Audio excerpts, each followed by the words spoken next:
Hello students, welcome to World Student Scope. I am Shruti teaching you class 11th chemistry. So we discuss about whole the theory of our class 11th first chapter, that is some basic concepts of chemistry.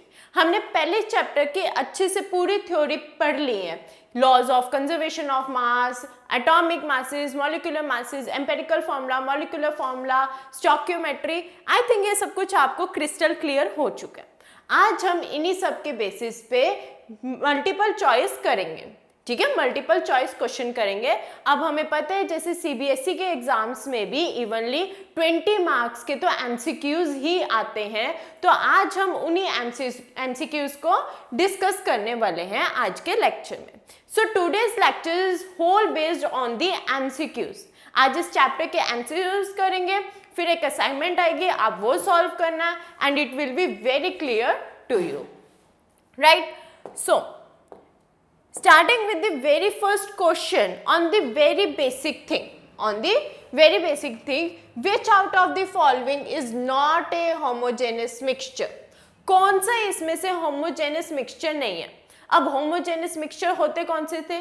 वो compounds जो कि mix होने के बाद उसके particles distinct नहीं किए जा सकते. जैसे कि अगर मैं पानी में शुगर या सॉल्ट को डिसॉल्व कर दूं तो वो गायब हो जाते हैं. बेसिकली क्या होते हैं, उसके पार्टिकल्स डिसॉल्व हो जाते हैं और उसके पार्टिकल्स को हम डिस्टिंक्ट नहीं कर सकते. तो ऐसे सॉल्यूशंस को हम होमोजेनियस सॉल्यूशंस कहते हैं या होमोजेनियस मिक्सचर्स कहते हैं. तो इसमें से बताओ कि कौन सा होमोजेनियस मिक्सचर नहीं है.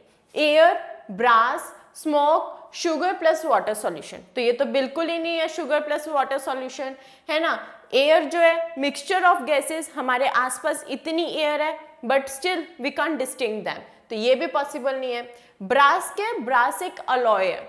ठीक है, एक अलॉय है. जब हम मेटल को मर्क्यूरी के साथ मिक्स कर देते तो वो अलॉय बन जाता है. तो ये ब्रास वो है. ब्रास के हम यूज़ करते हैं. तांबा बेसिकली वो हम यूज़ करते हैं. तो हमने देखा है क्या हम उसके पार्टिकल्स डिस्टिंक्ट कर सकते हैं? नहीं कर सकते. So answer is smoke.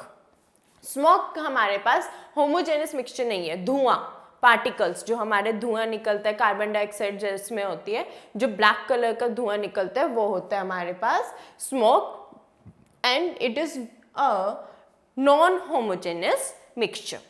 So next is a compound has empirical formula C2H3O2. एक कंपाउंड का एम्पेरिकल फॉर्मूला मुझे दिया हुआ है, उसकी वेपर डेंसिटी दी हुई है 59. मॉलिक्यूलर फॉर्मूला निकालो. ठीक है, हमारे पास क्या है, एक कंपाउंड है, उसका एम्पेरिकल फॉर्मूला जो है वो C2H3O2 है. ठीक है, जिसकी वेपर डेंसिटी 59 है. इसका मॉलिक्यूलर फॉर्मूला निकालो. Now let us try this question. मुझे पता है कि मॉलिक्यूलर मास किसके बराबर होता है? मॉलिक्यूलर मास किसके बराबर होता है? 2 इंटू वेपर डेंसिटी के. 2 इंटू वेपर डेंसिटी के which comes out to be 2 into 59. Okay, empirical mass निकालेंगे. एम्पेरिकल मास कैसे आएगा? 2 into 12 plus 3 into 1 plus 2 into 16. I think so अब आपको ये क्लियर है, तो मेरे को बार बार रिपीट करने की जरूरत नहीं है कि एटॉमिक एटम्स जितने प्रेजेंट है वो into atomic mass and so on. I think ये अब आपको बिल्कुल क्लियर है, तो हम डायरेक्टली क्वेश्चन सॉल्व करेंगे. It comes out to be 24 plus 3 plus में 32 कम्स आउट टू बी 59. तो मेरे पास डायरेक्टली अगर देखो तो n की वैल्यू क्या आ रही है? मॉलिक्यूलर मास, अभी मैं इसका mm से डिनोट कर रही हूँ, एंड एम्पेरिकल मास em से. तो which comes out to be 2 into 59 divided by 59. ये 59 से 59 कैंसिल हुआ, n की वैल्यू आ गई 2. तो हमारे पास एम्पेरिकल फॉर्मूला क्या था? C2H3O2. इसको मैंने 2 से मल्टीप्लाई कर दिया तो comes out to be C4H6, 2 3 6 and O4. तो हम आंसर देखेंगे. आंसर कौन सा बन रहा है हमारे पास? B is the right answer, that is C4H6O4. I think आप लोगों का भी बिल्कुल अच्छे से ऐसे ही क्लियर हो गया होगा, ऐसे ही आंसर आया होगा. Next is the number of molecules present in 8 gram of oxygen. उससे बोला 8 ग्राम ऑक्सीजन में कितने मॉलिक्यूल्स प्रेजेंट है। Based on the mole concept मुझे पता है atomic mass is equals to number of molecules according to the mole concept. So अगर मेरे पास ऑक्सीजन का जो एटॉमिक मास होता है that is 16 gram. 16 gram of oxygen contains 6.022 into 10 की पावर 23, राइट। ये सारा एवोगैड्रो नंबर के बराबर होता है, ठीक है। तो 6.022 into 10 की पावर 23। तो मुझे पूछा किसमें है, 8 ग्राम ऑक्सीजन में। तो 8 gram of oxygen contains 6.022 into 10 की पावर 23। ये तो ऊपर वाली वैल्यू आ गई।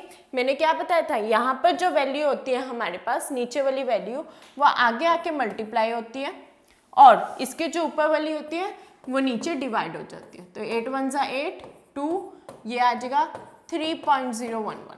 तो क्या आंसर आया 3.011 इंटू 10 की पावर 23 आ गया, ठीक है। तो चेक करते हैं कौन सा नंबर है हमारे पास, B. Again B is the right answer. Exactly ये भी सिंपल यूनिटरी मेथड हमने लगाया मोल कॉन्सेप्ट का बेस लेके।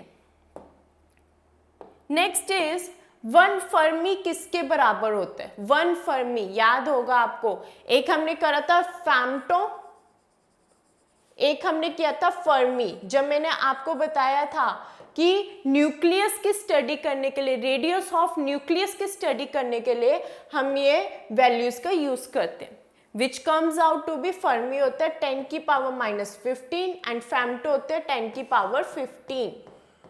तो क्या पूछा मुझे, 1 फर्मी पूछा है, तो it comes out to be 10 की power -15। Again B is a right answer, ठीक है।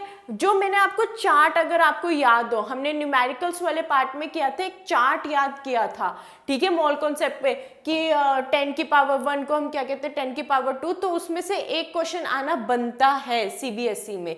लास्ट ईयर भी ऐसा एक क्वेश्चन आया था कि यूनिट ही दी हुई थी कि बताओ ये कितने के बराबर होता है। तो ऐसे छोटे छोटे क्वेश्चन वेटेज बहुत कैरी करते हैं। So be careful on this small units. Next, which of the following has the large number of atoms? अब हमें देखना है, चेक करना है कि मेरे पास ये 4 वैल्यूज दी हुई है, इन चारों में से किसके बाद लार्जेस्ट नंबर ऑफ एटम्स होंगे। अगेन मोल कॉन्सेप्ट में के बेस है। तो अगर मैं बात करूं तो क्या होता है, नंबर ऑफ मोल्स जो होते हैं, number of moles is equals to given mass upon molar mass के बराबर होते हैं। Molar mass is nothing but atomic mass और मॉलिक्यूलर मास, जो कि न्यूमेरिकल वैल्यू उसी के बराबर होते हैं। तो अब हमें देखा जाए तो किसकी वैल्यू दी हुई है, यहाँ पे ग्राम दिए हुए, यहाँ पे ग्राम दिए हुए, यहाँ पे ग्राम दिए हुए। Simple copper. अब जो इसका आंसर है that is 0.5 gram atoms of CU। ये कैसे आएगा, अब आप इस फॉर्मूला को खुद यूज करोगे, खुद फाइंड आउट करने की कोशिश करोगे, but it's answer comes out to be 0.5 gram of copper. Okay, so in the next question it is saying 27 gram of aluminium will react with oxygen equal to. अब वो बोल रहा है कि कितना 27 ग्राम ऑफ एल्यूमिनियम ऑक्सीजन से react करेगा, ठीक है। तो ऑक्सीजन यहाँ पर ना हमें इस पे कुछ डिपेंडेंस नहीं लेनी, एल्यूमिनियम पे डिपेंडेंस नहीं लेनी, हमने सिर्फ देखना ऑक्सीजन। ऑक्सीजन को हमने देखना है और जनरली जो कंपाउंड बनता है वो होता है Al2O3, राइट। तो इधर 24 ग्राम ऑफ ऑक्सीजन रिएक्ट करेगा 27 ग्राम ऑफ एल्यूमिनियम से, ठीक है। ये क्वेश्चन है। Next is 1 mole of carbon dioxide contains 6.022 into 10 की power 23 atoms of carbon, 6.022 into 10 की power 23 atoms of oxygen, 18.1 into 10 की power 23 molecules of carbon dioxide और 3 grams of atoms of carbon dioxide। उसे बोला कौन सी स्टेटमेंट सही है, ठीक है, कि 1 मोल कार्बन डाइऑक्साइड का कितने के साथ रिएक्ट करेगा। तो क्या क्वेश्चन है कि कार्बन डाइऑक्साइड CO2 ठीक है, हमें पता है मॉल कॉन्सेप्ट के अंदर कि हर एक एलिमेंट के कितने एटम्स प्रेजेंट होते हैं। सी की बात की जाए तो वो भी 6.022 इंटू 10 की पावर 23। ऑक्सीजन के कितने होंगे 2 इंटू 6.022 इंटू 10 की पावर 23, बिकॉज यहाँ पर हम एटॉमिसिटी से मल्टीप्लाई करेंगे, दैट इज 2। ठीक है, तो कौन सी स्टेटमेंट अभी तक ट्रू आई है हमारे पास, दैट इज फर्स्ट 6.022 इंटू 10 की पावर 23 एटम्स ऑफ कार्बन। ये वाली गलत है। अब आप ये मत बोलना कि मैम कार्बन के तो आपने ले लिया, ऑक्सीजन का ऐसा क्यों नहीं, क्योंकि हम एटॉमिसिटी से मल्टीप्लाई भी तो करेंगे। ठीक है, एवोगैड्रो नंबर को हमें एटॉमिसिटी से मल्टीप्लाई करेंगे तभी तो एग्जैक्ट नंबर ऑफ ऑक्सीजन आएंगे, है ना। तो फिर यहाँ पर हमारे पास O2 प्रेजेंट है, यहाँ पर सिंगल O की बात करी गई है, तो इसलिए ये गलत है। सो नेक्स्ट वो बोल रहे 18.1 इंटू 10 की पावर 23 मॉलिक्यूल्स ऑफ CO2। एक CO2 में कैसे इतने मॉलिक्यूल्स हो सकते हैं, not possible.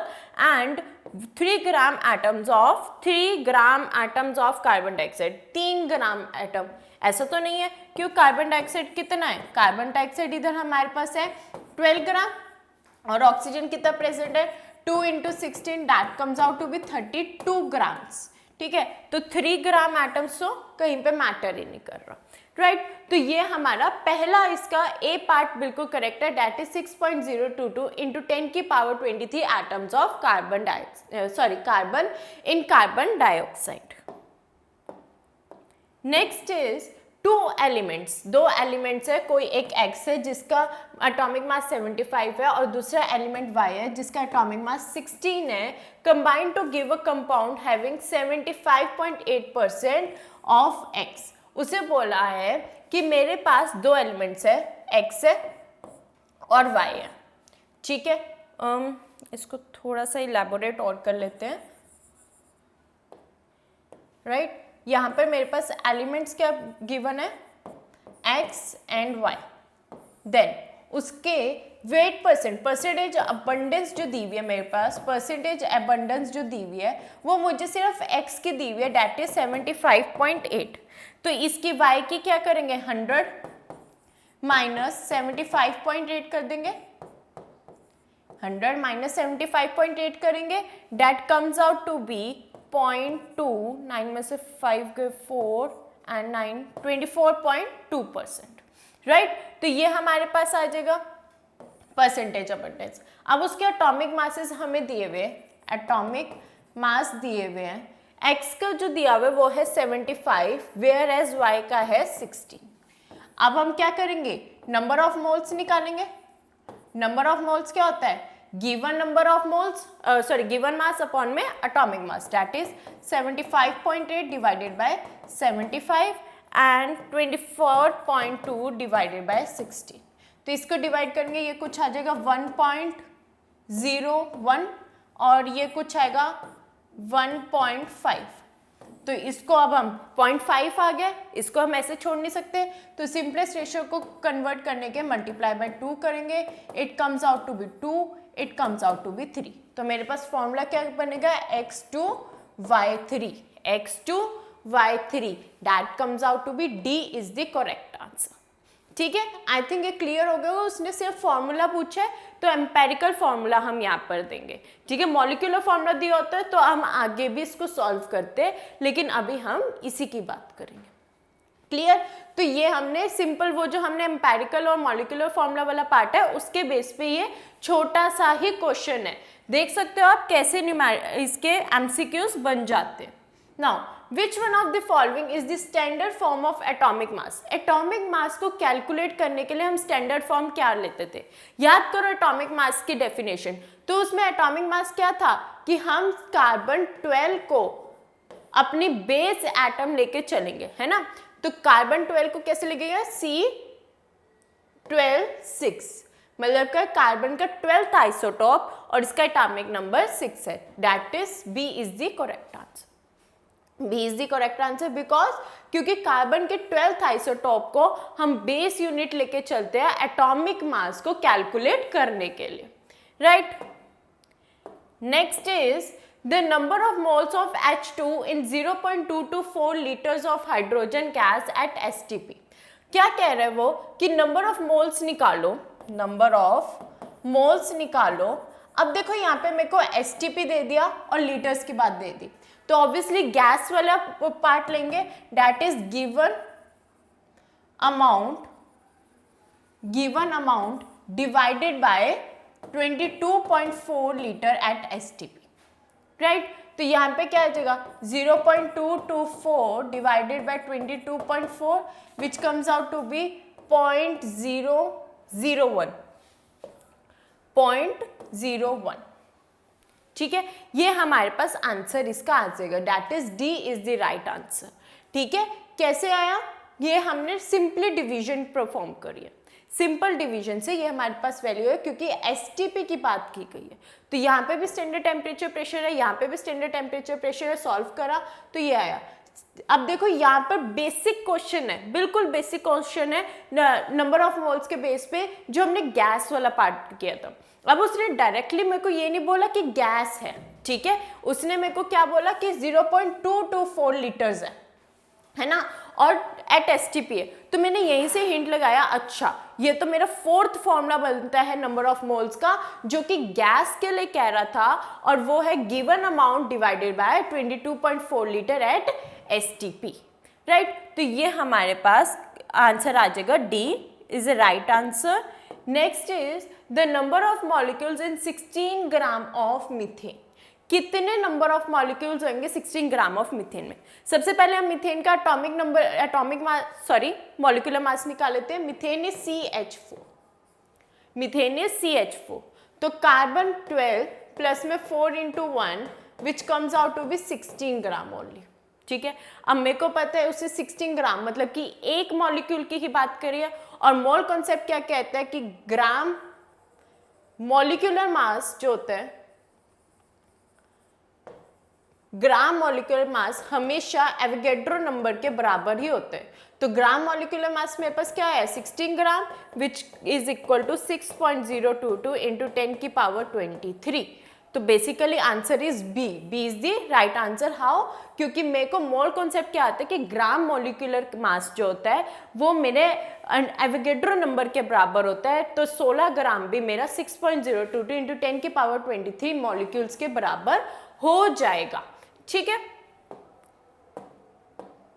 Next is the number of atoms in 4.25 gram of ammonia is, ठीक है। मेरे को निकालने नंबर ऑफ एटम्स निकालने किस में 4.25 gram of ammonia.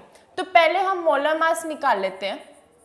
Molar mass of NH3, तो नाइट्रोजन होता है 14, ठीक है, प्लस में 3 into 1 that comes out to be 17 gram, that comes out to be 17 ग्राम। अब हमने नंबर ऑफ एटम्स निकालने, तो 17 ग्राम of NH3 contains 6.022 into 10 की पावर 23, right? 6.022 into 10 की पावर 23 atoms। तो 4.25 ग्राम of NH3 contains 6.022 into 10 की पावर 23। अगेन ये नंबर नीचे आके डिवाइड होएगा 17 इंटू 4.25। तो इसका आंसर जो है वो हमारा अप्रॉक्सीमेटली आ जाएगा, इसको हम 100 से डिवाइड कर देते हैं and comes out to be 2 into 10 की पावर 23, 2 इंटू 10 की पावर 23 एटम्स, ठीक है। तो ये कैसे आया, नॉर्मल अगेन मोल कॉन्सेप्ट ही हमने यूज किया कि मोलर मास निकाल लिया अमोनिया का, दैट इज NH3 का, दैट कम्स आउट 14 प्लस 3 17 ग्राम। अगर 17 ग्राम अमोनिया में 6.022 इंटू 10 की पावर 23 है, तो मेरे पास 4.25 ग्राम ऑफ अमोनिया में कितना होएगा 2 इंटू 10 की पावर 23 एटम्स प्रेजेंट होंगे। A model solution is one that contains 1 mole of a solution, ठीक है। एक मॉडल सॉल्यूशन में वो क्या कह रहा है कि एक मॉडल सॉल्यूशन में, यहाँ पे मॉडल नहीं आएगा, यहाँ पर आएगा मोलल, सॉरी स्टूडेंट्स, यहाँ पे आप करेक्ट कर लेना, मॉडल नहीं आएगा, मोलल सॉल्यूशन आएगा। एक 1 मोलर सॉल्यूशन में एक मोल ऑफ सॉल्यूट किस में कितना प्रेजेंट होता है। मोलालिटी की बात करेंगे, यहाँ पे मोलालिटी की बात करेंगे तो मोलालिटी क्या होता है, number of solute present in 1 kg of solvent. 1 kilo solvent में कितना सॉल्यूट प्रेजेंट है, ये मेरी मोलालिटी होती है। तो एक मोलर सॉल्यूशन में एक मोल सॉल्यूट कितने के बराबर होएगा, 1000 ग्राम ऑफ सॉल्वेंट। क्यों, क्योंकि 1 kg is equal to 1000 grams. 1 kg is equal to 1000 gram, इसलिए 1000 ग्राम ऑफ सॉल्वेंट हो गया। यहाँ पर आप प्लीज करेक्ट कर लेना कि मॉडल नहीं है, मोलल है, ठीक है। Next is the percentage of Sc, यह हमारा कोई एक एलिमेंट है Sc, is peroxide anhydrous enzyme is 0.5% by weight. उससे क्या बोला कि जो मेरे पास Sc एक एलिमेंट है वो 0.5% है बाय वेट, ठीक है। At atomic mass of 78.4 then minimum molecular weight of peroxide anhydrous enzyme हमें फाइंड आउट करना है। सो बेसिकली इस क्वेश्चन में क्या पूछ रहे हैं कि उसने मेरे को यहाँ पर गिवन मास दे दिया, ठीक है, उसे बोला 0.5% बाय वेट। इस लाइन का क्या मतलब होता था मास परसेंट के केस में कि ये 0.5 ग्राम प्रेजेंट है 100 ग्राम सॉल्यूशन में, कि 0.5 ग्राम Sc प्रेजेंट है 100 ग्राम सॉल्यूशन में। तो उसने बोला है कि 78.4 में कितना प्रेजेंट होगा, डेट इज 78.4 में कितना प्रेजेंट होएगा, तो that comes out to be 100 divided by 0.5 into 78.4 comes out to be 5.568 into 10 की पावर 4, ठीक है। ये हमारे पास सॉल्यूशन आएगा, that is answer number A, ठीक है। A is the correct option for this. Simple था, कोई ये नहीं है कि मास परसेंट वाला या एम्पेरिकल फॉर्मूला वाला क्वेश्चन था। इसमें उसने पूछा था कि जो Sa है, ठीक है, peroxide anhydrous में 0.5% बाय वेट प्रेजेंट है, मतलब 100 ग्राम में 0.5% जो है 0.5 ग्राम जो है वो Sc प्रेजेंट है। अगर उसका एटॉमिक मास 78.4 है तो हमें बताओ कि मिनिमम मॉलिक्यूलर वेट क्या आएगा। तो हमने वही देखा कि 0.5% का बाय वेट का मतलब क्या है, 0.5 ग्राम Sc 100 ग्राम में प्रेजेंट है। तो 78.4 में कितना प्रेजेंट होगा, 100 divided by 0.5 into 78.4, that comes out to 1.568 into 10 की पावर 4।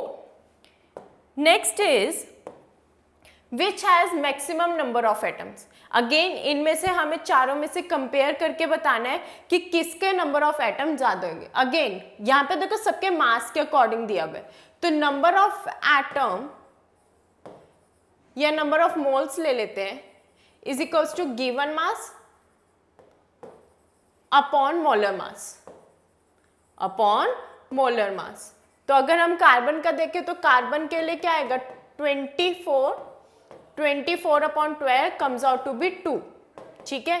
देन Fe के लिए लिखो, Fe के लिए क्या आ रहा है, 56 divided by 56 comes out to be 1, ये तो बिल्कुल नहीं हुआ, ठीक है। अगेन अगर 27 ग्राम ऑफ एल्यूमिनियम है, 27 ग्राम ही दिया हुआ है, ये भी नहीं हो सकता, मतलब 27 डिवाइडेड बाय 27 अगेन 1।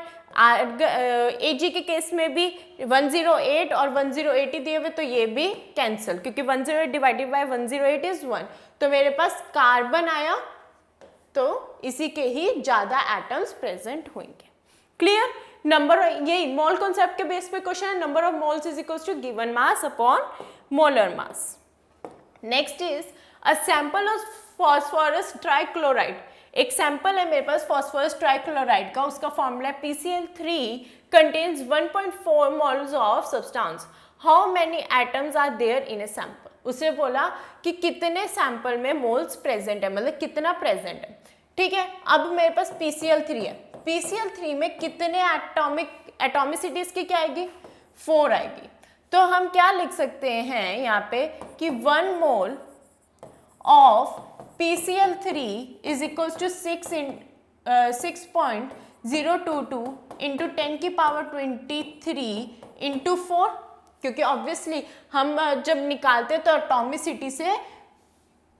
एटॉमिसिटी से एवोगैड्रो नंबर को मल्टीप्लाई करते हैं। तो उसे पूछा 1.4 मोल ऑफ PCl3 में कितना होएगा 6.022 इंटू 10 की power 23 into 4 divided by 1 into 1.4।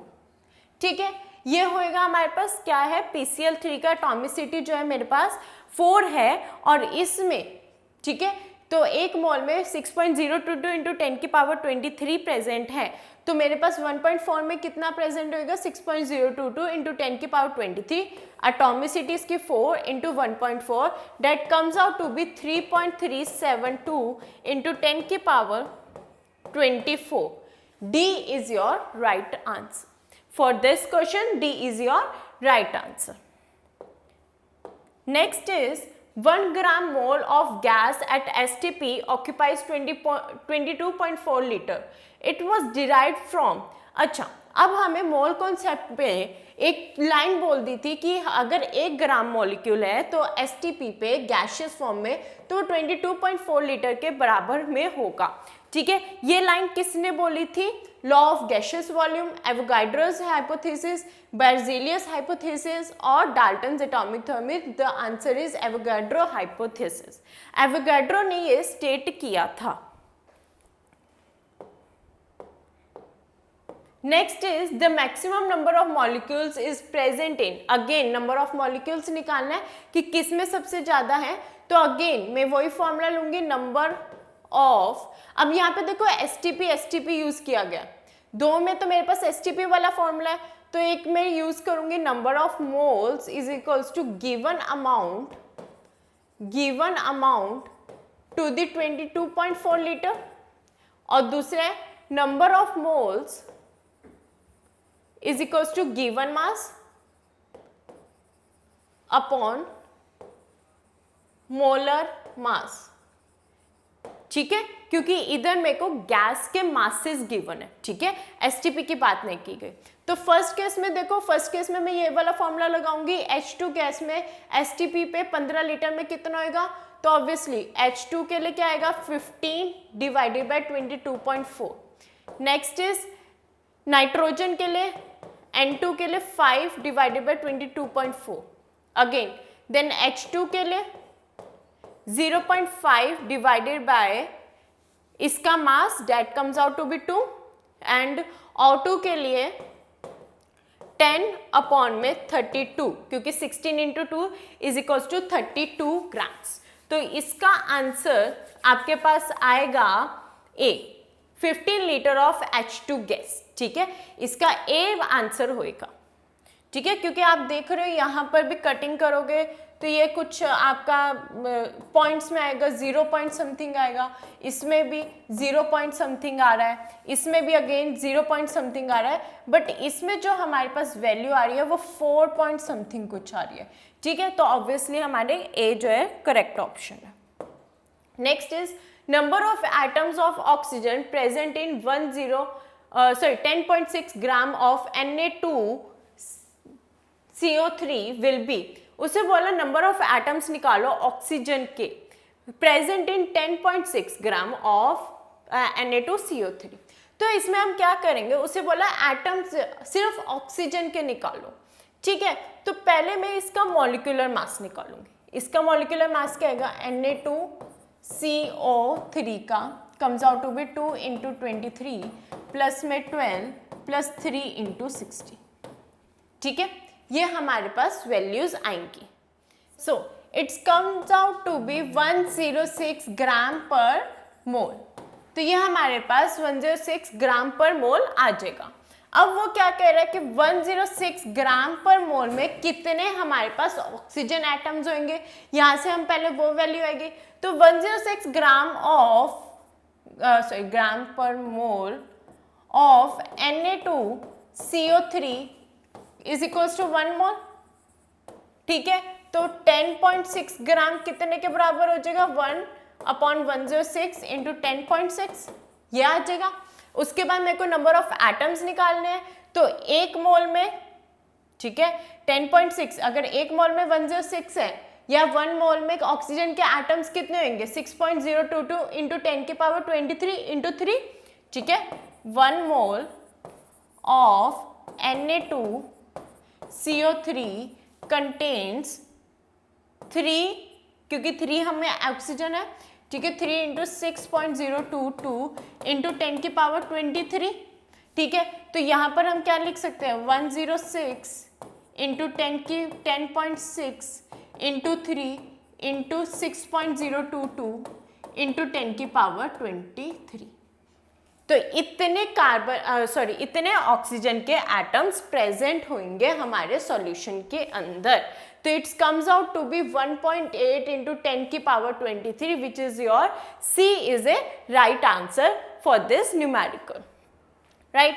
Next is what is the mass percent of carbon in carbon dioxide? Carbon dioxide में दैट इज CO2 में कितना कार्बन का परसेंटेज वैल्यू प्रेजेंट है।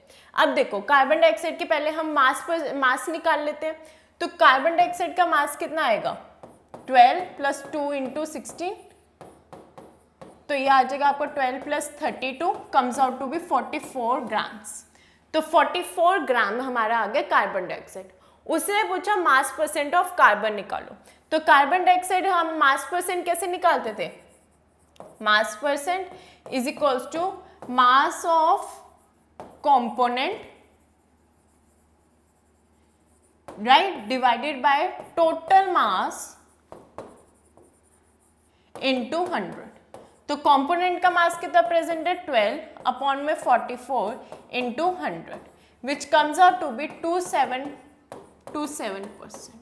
ठीक है। तो आपका आंसर हो जाएगा B is your right answer for this question. 27.27% हमारा कार्बन प्रेजेंट होएगा कार्बन डाइऑक्साइड में। Next is an organic compound contains carbon and hydrogen. एक ऑर्गेनिक कंपाउंड में कार्बन और हाइड्रोजन प्रेजेंट है, मतलब एलिमेंट मेरे पास C एंड H प्रेजेंट है। Then percentage composition of carbon दी हुई है 92.3, ठीक है। परसेंटेज एबंडेंस दी हुई है 92.3, अगेन 100 माइनस 92.3 करेंगे तो हाइड्रोजन की आ जाएगी which comes out to be 7 and 9 में से 2 के 7.7 पर। देन एटॉमिक मास लिखेंगे हम, अगेन एम्पेरिकल फॉर्मूला लगाना है तो एटॉमिक मास लेंगे। कार्बन का एटॉमिक मास होता है 12, हाइड्रोजन का होता है 1। देन नंबर ऑफ मोल्स निकालेंगे, right.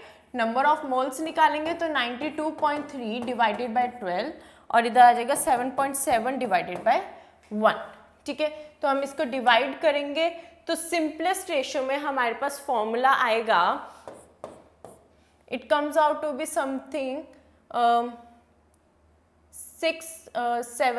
7 point something here and इधर 7.7 आ जाएगा, इधर भी 7.69 आ जाएगा, ठीक है। तो ऑब्वियसली 7.69 को हम अप्रॉक्सीमेटली 7.7 ही ले सकते हैं, अप्रॉक्सीमेटली 7.7 ले सकते हैं। तो जब हम सिंपलेस्ट रेशियो निकालेंगे तो ये 7.7 और इसको भी 7.7 से डिवाइड कर देंगे, कम्स आउट टू बी 1, इधर भी कम्स आउट टू बी 1। तो एम्पेरिकल फॉर्मूला क्या बन रहा है मेरे पास CH, सिर्फ CH। तो मेरे पास कौन सा आंसर हुआ A is the right answer for this question.